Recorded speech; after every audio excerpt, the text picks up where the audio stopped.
Hello! Welcome back to ఈ తరం కథలు. ప్లీజ్ ముందుగా వీడియోకి ఒక చిన్న లైక్ చేయండి. లైక్‌తో పాటు హైప్ ఇవ్వండి. ఈరోజు స్టోరీ 'సంధ్య వెడ్స్ సూర్య' పార్ట్ 10. కథను రచించిన వారు అనురాధ గారు, వాయిస్ ఓవర్ శ్వేత. ఇక స్టోరీలోకి వెళ్ళిపోదాం. దూరం నుంచి సూర్య, రవి, రోనా రావడం గమనించారు. వాళ్ళు ఊహించని షాక్ తగిలినట్టు బిగుసుకుపోయారు. సూర్య ఎంతో కంగారుగా, రవి, నువ్వు ఈ అమ్మాయిని కూడా ఇన్వైట్ చేశావా? నువ్వే చెప్పావుగా ఏ ఒక్కరిని మర్చిపోవద్దు అని. అందుకే అందరికీ చెప్పాను.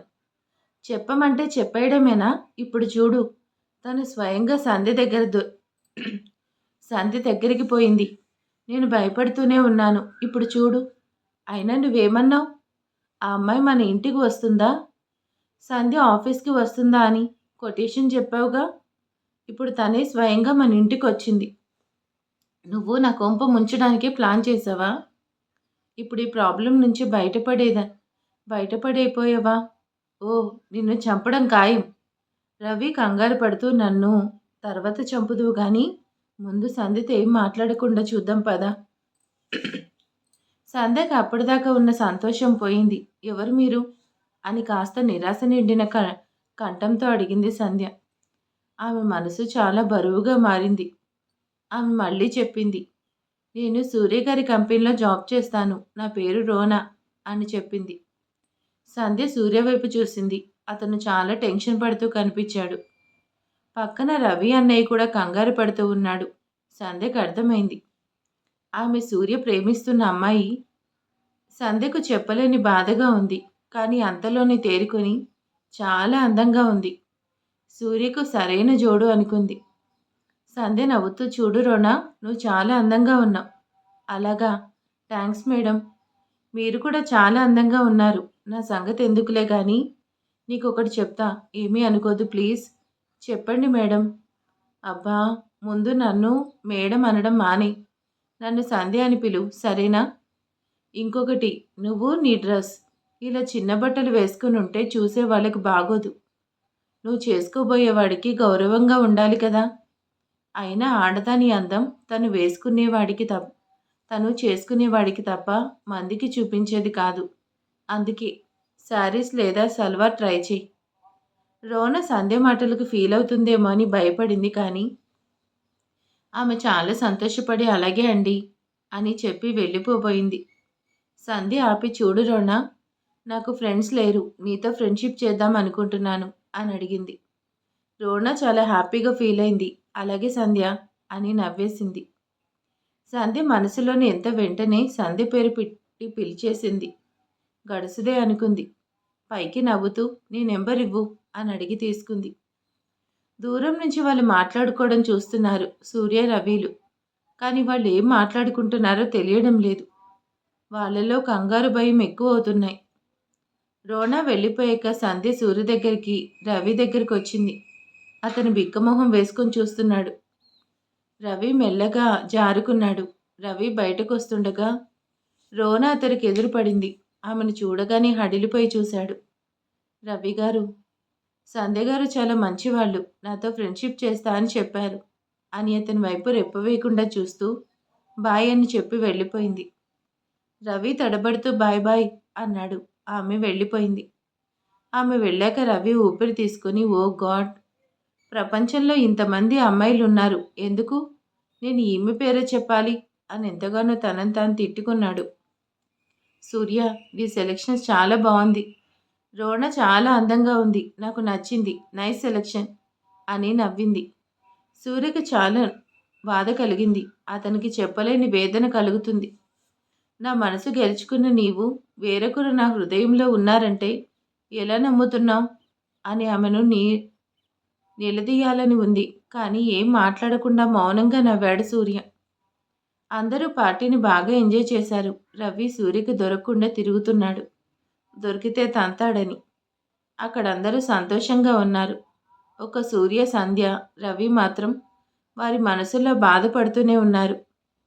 పార్టీ ముగిశాక అందరూ వెళ్ళిపోయారు. రవి మిగిలిన అక్కయ్యకు వాళ్ళ చుట్టాలని మాత్రం సంధ్య ఒక్కరోజైనా ఉండండి అని రిక్వెస్ట్ చేసింది. వాళ్లకు సంధ్య మర్యాద నచ్చింది. అందరూ ఉండేందుకు ఒప్పుకున్నారు. సంధ్య సూర్య గదిలో ఉన్నారు. సంధ్య సూర్యని అడుగుతుంది. సూర్య, మనం పిక్నిక్కి వెళ్దామా? ఆమె అలా అడిగేసరికి సూర్య చాలా సరదా పడ్డాడు. అలాగే తప్పకుండా, చెప్పెక్కడికి వెళ్దాం? అంటే సూర్య, మన వాళ్ళందరూ ఉన్నారుగా, అత్తయ్య గారిని అడుగుతాను. అత్తయ్య ఒప్పుకుంటే అందరినీ తీసుకొని సరదాగా వెళ్దాం. ఎప్పుడో గాని వాళ్ళు మనతో పాటు ఉండరుగా. సంధ్య ఆలోచన నచ్చింది. అలాగే నీకెలా నచ్చితే అలా అన్నాడు సూర్య. అయితే మనతో పిక్నిక్కి మీ ఫ్రెండ్ రవి వస్తాడు కదా? తప్పకుండా. వాడు రాకుండా అయితే నా ఫ్రెండ్ని కూడా పిలవచ్చా? నీకు ఫ్రెండ్స్ ఎవరున్నారు సంధ్య? ఎవరో ఉన్నారు, పిలవచ్చా? పిలువు, నాకేం అభ్యంతరం లేదు అని నవ్వుతూ చెప్పాడు సూర్య. సంధ్య విషయం అత్తగారికి చెప్పడానికి వెళ్ళింది. ఆవిడ సంతోషించింది. ఆ విషయం ఆవిడికి కూతుళ్లకు బంధువులకు చెప్పింది. అందరూ పిక్నిక్ వచ్చేందుకు ఒప్పుకున్నారు. మీనాక్షమ్మ అందరినీ పిలిచి రేపు భైరవ కోనకు వెళ్ళండి, అక్కడ చాలా బాగుంటుందని చెప్పింది. అక్కడ శివుడు కొలువై ఉన్నాడు, వెళ్ళి దర్శించుకోండి అని చెప్పింది. అందరూ ఒప్పుకున్నారు. ఆవిడ చివరిగా సంధ్యని పిలిచి, అమ్మ సంధ్య, నేను నీకు ఎలా చెప్పాలో తెలియడం లేదు. పర్వాలేదు అత్తయ్య, చెప్పండి. చూడు సంధ్య, రేపు నువ్వు ఉదయం నుండి రాత్రి 12 గంటల వరకు మౌనవ్రతం చేయాలి. చేస్తావా? రోజంతా మౌనవ్రతం చేస్తే సూర్యకి మంచి జరుగుతుంది అని కొంచెం మొహమాటంగా చెప్పింది మీనాక్షమ్మ. అంతే కదా అత్తయ్య, చేస్తాను. ఇందులో ఏముంది? సంధ్య నువ్వు సరదాగా అందరితో పిక్నిక్కి వెళ్తుంటే, అదే లేదత్తయ్య, నేను చేస్తాను. ఆవిడ సంతోషించింది. చూడు సంధ్య, నువ్వు రేపు రోజంతా ఎంత కష్టం వచ్చినా, ఎంత అవసరం వచ్చినా నోటి నుంచి చిన్న శబ్దం కూడా చేయకూడదు.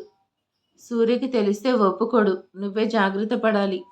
అలాగే అత్తయ్య, నేను చూసుకుంటా.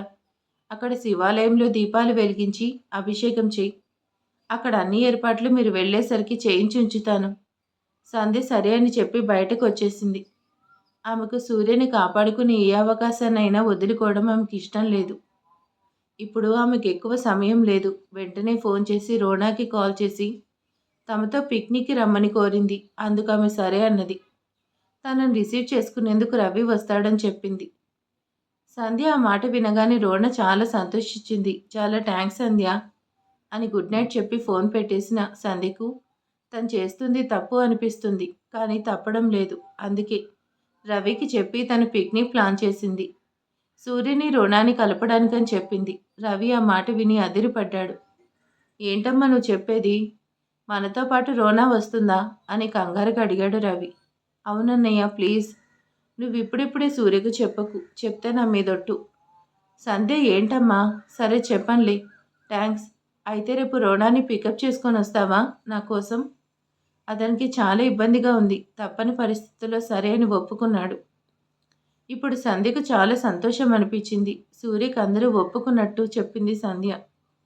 సూర్య చాలా హ్యాపీగా ఫీల్ అయ్యాడు. ఇద్దరు ప్రశాంతంగా నిద్రపోయారు. కానీ అంతటి ప్రశాంతత ఎంతటి ప్రమాదమో ఆ క్షణం వారిరువురికి తెలీదు.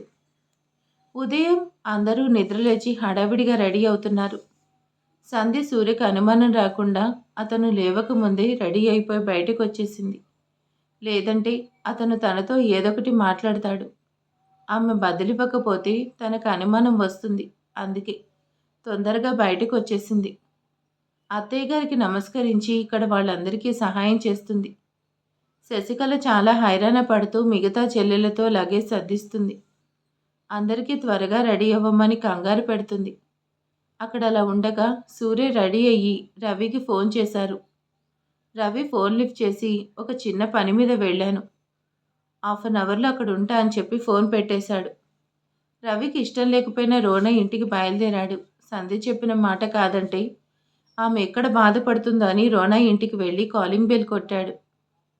సంతోషంగా డోర్ తీసింది. ఆమె పింక్ కలర్ శారీ కట్టుకొని ఎంతో అందంగా ముస్తాబైన రవిని చూసి చాలా సంతోషంగా రవిగారు రండి లోపలికి అని పిలిచింది. అతనికి చాలా చిరాగ్గా ఉండడంతో అక్కర్లేదు, సంధ్య మిమ్మల్ని తీసుకురమ్మంది, అందుకే వచ్చాను, వస్తే బయలుదేరతాం అని ఆమె చిన్నబుచ్చుకొని, అదేంటండి అలానే సార్ అంటే సంధ్య గారు రమ్మన్నారు కాబట్టి నన్ను పిలుస్తున్నారు అంటే మీకు ఇష్టం లేదా? మాలాంటి వాళ్ళ ఇంట్లోనే మీరు రారా? ఆమె గొంతు చిన్నగా బొంగిరిపోయి, కంటిరెప్పలు చిన్నగా నీ పేరు మోహన్ కందిపోయి మీ సారీ మొహం కందిపోయినట్టుగా అయిపోయింది. రవికి తన మాటలు ఆమె బాధను కలిగించేశాయి అనిపించి అదేంటండి ఇంత చిన్న విషయానికి అలా అయిపోయారు? మీరు రావడం మీరు రావడం మాకిష్టం లేదా ఏంటి? టైం అవుతుంది అని అలా అన్నాను అంటూ లోపలికొచ్చాడు. ఆమె అంతలోనే నవ్వుతూ ఉండండి మీ కాఫీ తెస్తాను అని లోపలికి పరిగెత్తింది. రోనా అతను ఊపిరి తీసుకుని ఏంటో ఈ ఆడవాళ్ళు అనుకున్నాడు. కాసేపట్లో ఆమె కాఫీతో వచ్చింది. అతను వద్దంటే మళ్ళీ ఎక్కడ ఏడుస్తుందో అని భయపడి గబగబా తాగేది వెళ్దామా అన్నాడు. ఆమె సరే అని ముందుకు నడిచింది. అతనికి ఆమె 2 ఏళ్లుగా తెలుసు. ఎప్పుడూ మోడ్రన్ డ్రెస్సులు వేసుకుని ఉండేది. ఇవాళ శారీలో చాలా అందంగా కనిపించింది.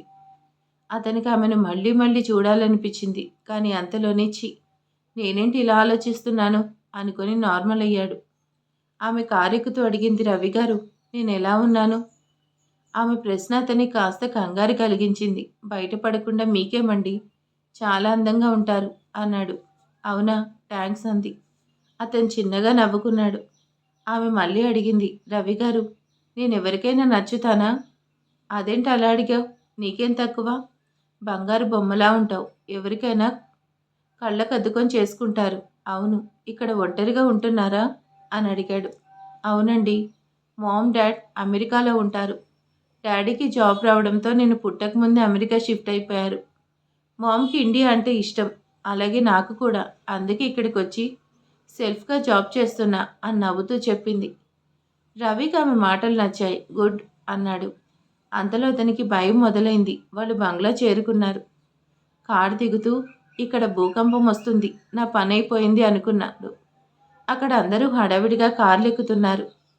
సూర్య అక్కలు, బావలు, వాళ్ళ అత్తమావలు ఇలా చాలామంది మొత్తం 8 కార్లు బయలుదేరుతున్నాయి. సూర్య కారుతో 9. రోణాని చూసి సంధ్య నవ్వింది. మనసులో అనుకుంది. ఇప్పుడు నువ్వు ఇంటికి కావలసిన కోడల్లా ఉన్నావు అని రోనా సంధ్య దగ్గరికి వెళ్ళి థ్యాంక్స్ చెప్పింది. ఆమె ఏం మాట్లాడకుండా నవ్వేసి ఏదో పని ఉన్నట్టు పక్కకి తప్పుకుంది. అంతలో సూర్య అక్కడికొచ్చాడు.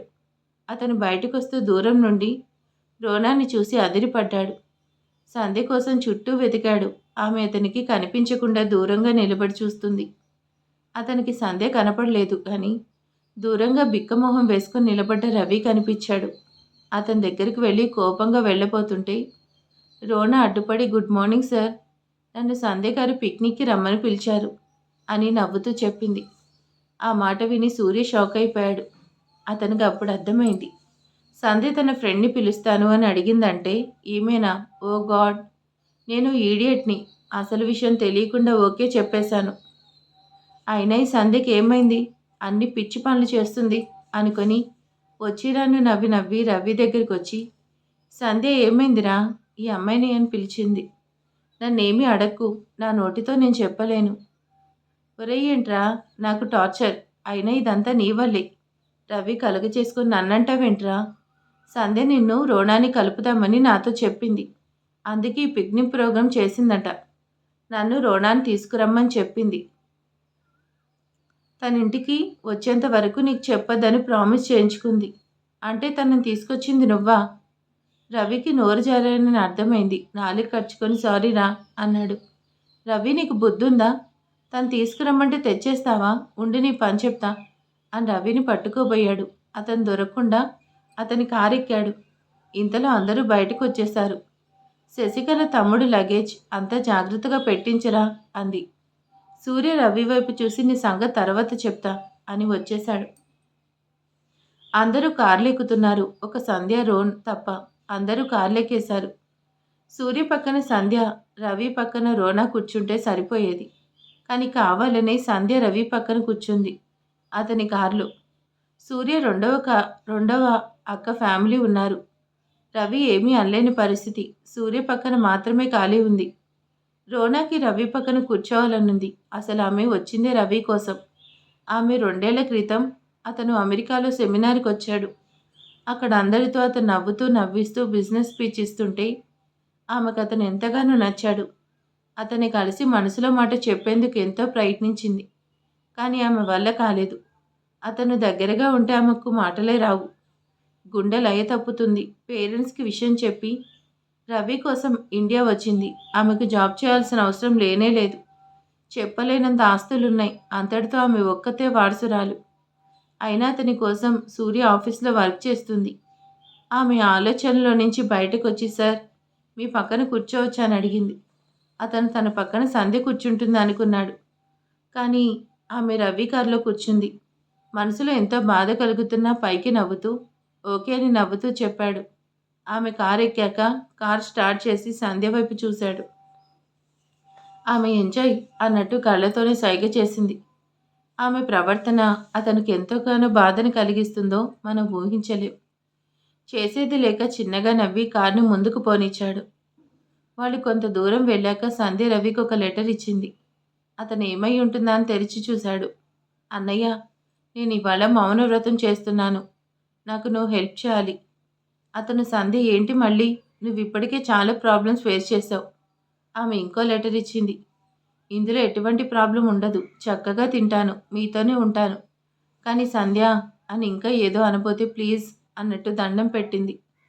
ఆమె కళ్ళల్లో సూర్యుని కాపాడుకోలేని తపన స్పష్టంగా కనిపిస్తుంది. ఆమె నమ్మకాన్ని కాదనలేక ఊరుకున్నాడు. అందరూ భైరవ కోన చేరేసరికి ఉదయం 9 గంటలైంది. ఆడవాళ్లంతా తెచ్చిన బెడ్షీట్స్ కింద పరిచి అక్కడ కొంత ప్లేస్ శుభ్రం చేసి వంటకు సిద్ధం చేస్తున్నారు. వాళ్లకు మగవాళ్ళు సహాయం చేస్తున్నారు. పెద్దవాళ్ళు సంధ్య ఇంకా సూర్య అక్కలు వంట పని పూర్తి చేసుకుని అందరూ గుడివైపు వెళ్ళిపోయారు. సూర్య బావలు షటిల్ గేమ్స్ ఆడేందుకు అక్కడ ఏర్పాటు చేస్తున్నారు. వాళ్ళకి రవి సూర్య హెల్ప్ చేస్తున్నారు.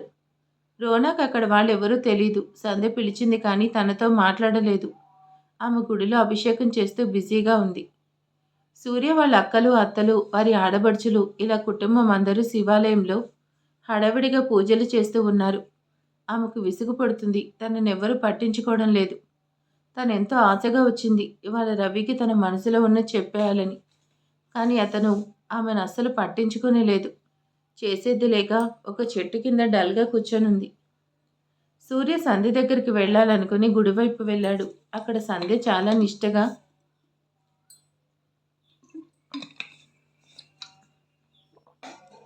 శివార్చన చేస్తుంది. తన అక్కయ్యలు దీపాలు శివలింగం ఆకారంలో పరుస్తున్నారు. అంతలో సూర్య రెండో అక్క విమలాదేవి అత్తగారు సూర్యని పిలిచి బాబు సూర్య, మీ మావయ్య గారు బీపీ టాబ్లెట్లు వేసుకోలేదు. అక్కడ బ్యాగ్లో మందుల బాక్స్ ఉంటుంది, తెచ్చిపెట్టవు. సూర్య సంధ్య వైపు చూశాడు. ఆమె అతని వైపు చూసి నవ్వి మళ్ళీ పూజలో నిమగ్నమైంది. సూర్య సరే అని చెప్పి అక్కడి నుంచి వచ్చేసి మెడిసిన్స్ తీసి రవి దగ్గరికి వెళ్ళి ఒరే రవి, వీటిని మా అత్తయ్యకి ఇచ్చేసిరా అని చిరాగ్గా చెప్పాడు. రవి అతని వైపు చూసి ఏమైందిరా, ఎందుకు అలా ఉన్నావు? ఇంకేం కావాలి? నేను పిక్నిక్ అంటే చాలా సరదా పడ్డాను. ఇక్కడ చూసే ఆడవాళ్ళంతా పూజలు, మగవాళ్ళంతా ఇదిగో షటిల్స్, అదిగో మన కథలో విలన్ అక్కడ చెట్టు కింద నన్ను ఎందుకు పిలిచారా అని దిగులుగా కూర్చొనుంది. నాకు చాలా చిరాకేస్తుంది.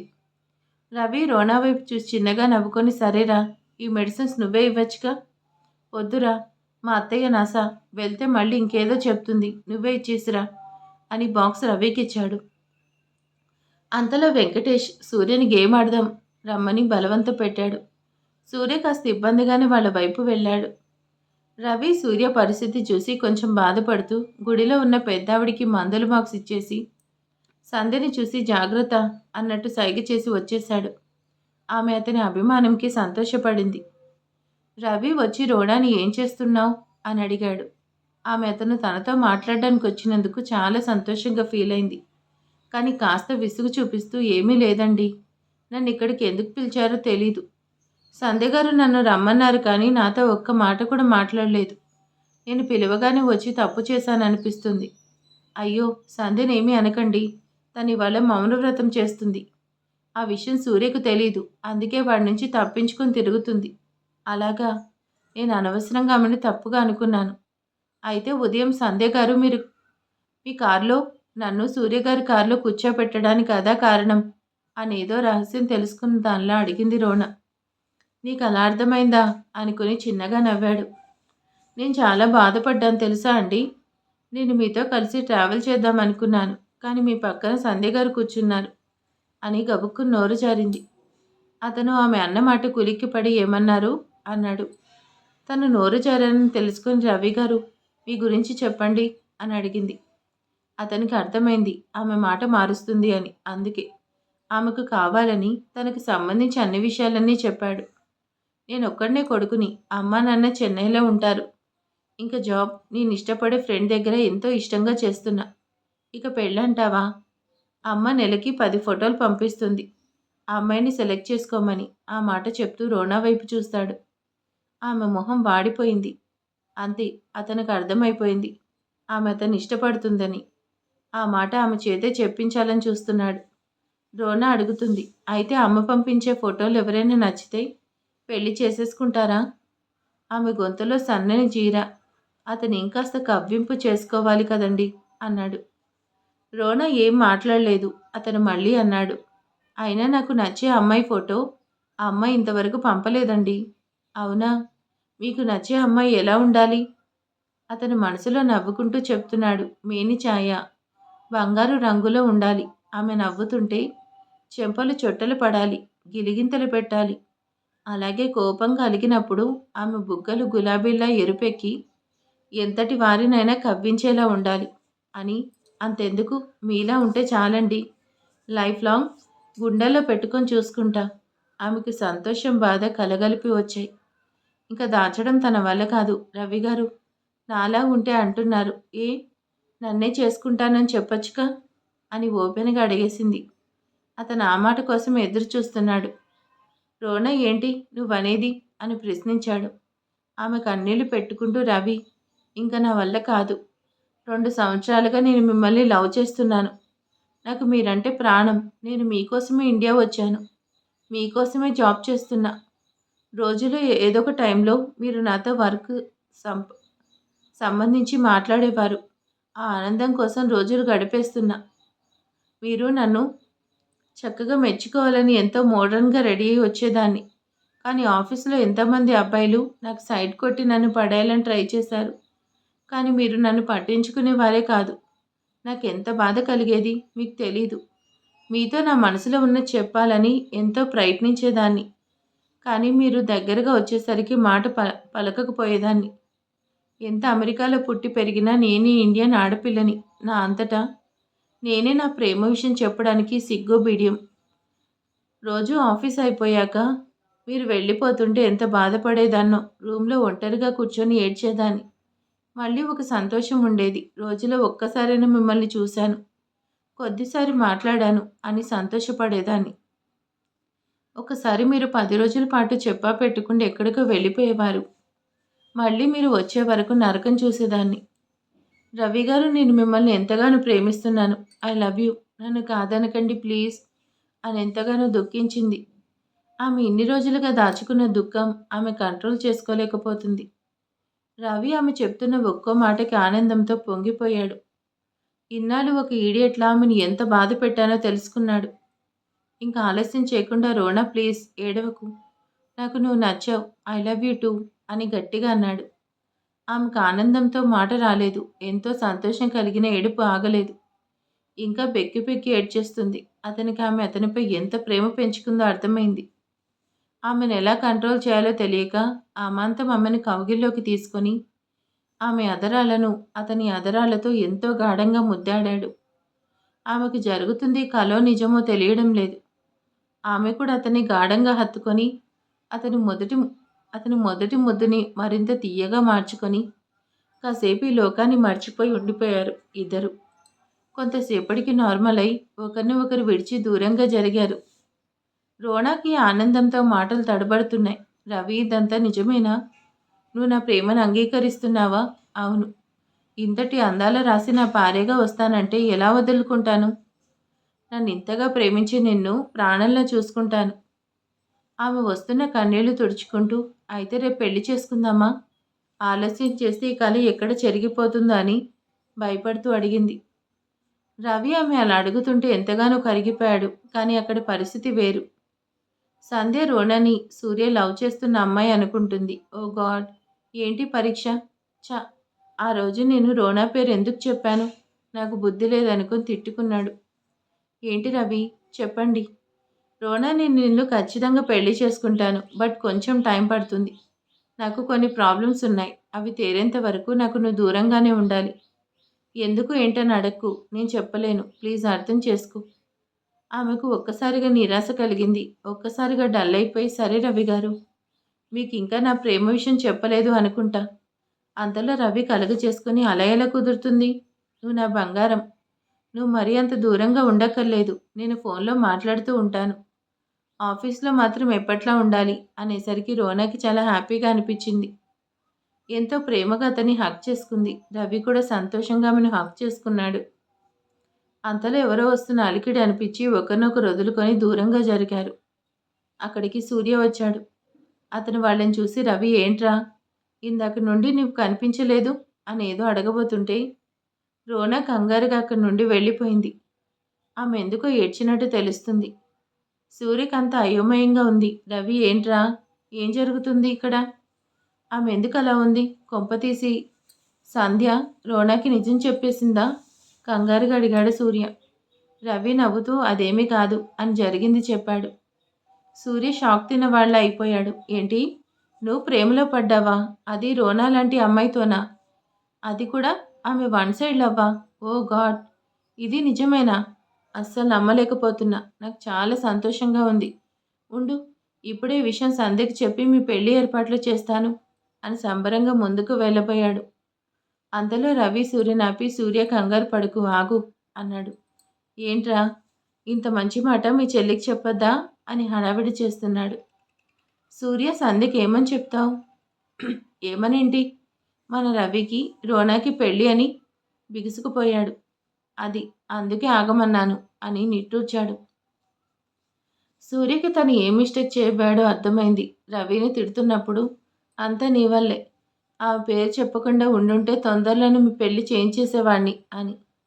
ఏం చేస్తాం సూర్య, దేనికైనా కొంచెం టైం పడుతుంది. నేను రోనా పేరు చెప్పబట్టేగా ఆమె మనసు తెలిసింది. అవునన్నట్టు సూర్య తలదించి నవ్వేశాడు. ఏదైతే ఏమి, నువ్వు త్వరలో ఇలా ఒక ఇంటివాడి కాబోతున్నా. నాకు చాలా సంతోషంగా ఉంది. గుడిలో పూజలు దీపారాధనలు ముగించుకొని వచ్చి అందరూ భోజనాలకు సిద్ధమయ్యారు. శశికళ ఇంకొంతమంది కొడ్డిస్తున్నారు. సంధ్య రవికి మాటివ్వడం వల్ల ఆమె వడ్డించకుండా భోజనంలో కూర్చుంది. రవి పక్కనే సూర్య కూర్చున్నాడు. అనుకోకుండా అతని పక్కన రోన కూర్చుంది. వారికి ఆపోజిట్ సంధ్య కూర్చుంది. ఆమెకు మనసంతా భారంగా, తన గుండెనెవరో పిండేసినట్టుగా ఉంది. బయటపడకుండా మౌనంగా కూర్చొని ఉంటుంది. సూర్య రోనాకి దగ్గరగా జరిగి సిస్టర్, నాకు మా వాడంతా చెప్పాడు. నువ్వేం దిగులు పడకు. నేను మీ పెళ్లి దగ్గరుండి జరిపిస్తాను అని చెప్పాడు. ఆమె సంతోషంగా థ్యాంక్స్ సార్ అంది. సార్ కాదు అన్నయ్య అను. ఆమె నవ్వుతూ అలాగే అన్నయ్య అని అంది. సూర్య కూడా నవ్వాడు. వాళ్ళు మాట్లాడుకునేది సంధ్యకు అర్థం వినిపించడం లేదు, కానీ వాళ్ళు సంతోషంగా ఉండడం తెలుస్తుంది. ఆమెకు అక్కడ ఉండాలి అనిపించలేదు. అందుకే ఏదో తిన్నది అని అనిపించుకొని చేయి కడుక్కొని గుళ్ళోకి వచ్చేసింది. ఆమెకు చాలా బాధ కలుగుతుంది. శివలింగం వైపు చూస్తూ కూర్చుంది. ఆమె మనసులోనే ఆ దేవుడిని ప్రశ్నిస్తుంది. భగవంతుడా, నాకెందుకు ఈ పరీక్ష? నేనేం పాపం చేశాను? నా కళ్ళ ముందే సూర్య ఆమెతో ఎంతో సంతోషంగా ఉన్నాడు. ఇంకొద్ది రోజుల్లో నన్ను విడిచి ఆమెతో వివాహం చేసుకుంటాడు. అతని దృష్టిలో నేను తనకి ఏమీ కాను. మరి అలాంటప్పుడు నేను చేసే పూజకి సూర్యని ఎలా కాపాడతాయి? ఆమెకు కన్నీళ్ళు ఆగడం లేదు. ఏదైతే ఏమి, నేను చేసే పూజలో ఎటువంటి లోపం చూపను. నా సూర్యని నువ్వే కాపాడాలి అని ఎంతగానో వేడుకుంది. నెమ్మదిగా కళ్ళు మూసుకొని నిద్రలో జారుకుంది. 4 గంటల సమయంలో అందరూ కారులో బయలుదేరారు. సూర్య కారులో శశికళ, వెంకటేష్ ఎక్కారు. ఈసారి రోనా మాత్రం సూర్య కారు వైపు రాలేదు. ఆమె రవి పక్కన ముందుగా ఎక్కి కూర్చుంది. సూర్య రెండవ అక్కయ్య బావ వాళ్ళు రవి కారులో ఉన్నారు. సూర్య అనుకున్నాడు, సంధ్య రవి కారులో కూర్చొని ఉంటుంది. ఎందుకంటే ఇప్పుడు తనకి నన్ను రోనాని కలపడమే పని కదా అనుకొని, ఈ రోనా వేరెవరో కారులోనే కూర్చొని ఉంటుంది అనుకొని ఊపిరి పీల్చుకున్నాడు. అందరూ తిరుగు ప్రయాణమయ్యారు. గుడిలో నిద్రపోతున్న సంధ్యకు వెహికల్ శబ్దాలు వినిపించాయి. ఆమె కంగారుగా మేలుకొని పరుగు పెట్టింది. ఆమె గొంతు ఎత్తి పిలవలేని పరిస్థితి. కంగారుగా వాహనాల వైపు పరుగు పెడుతుంది. కానీ ఆమె కళ్ళ ముందే అన్ని బళ్ళు వెళ్ళిపోయాయి. సంధ్య ఎంతో దీనంగా రోదిస్తూ, పరుగు తీస్తూ అలసిపోయి ఆగిపోయింది. అంత పెద్ద అడవిలో ఒంటరిగా మిగిలిపోయింది. మరిక తర్వాత ఏం జరుగుతుంది? సంధ్యకి ఏం జరుగుతుంది? సూర్య సంధ్యని గమనిస్తాడా? లేకపోతే ఇంటికి వెళ్ళే వరకు సంధ్య గురించి పట్టించుకోడా? చూద్దాం నెక్స్ట్ పార్ట్‌లో ఏం జరుగుతుందో. మరిక మీరేమనుకుంటున్నారో ఈ వీడియో కోసం, ఈ స్టోరీ కోసం కామెంట్ చేసేయండి. Thank you for watching.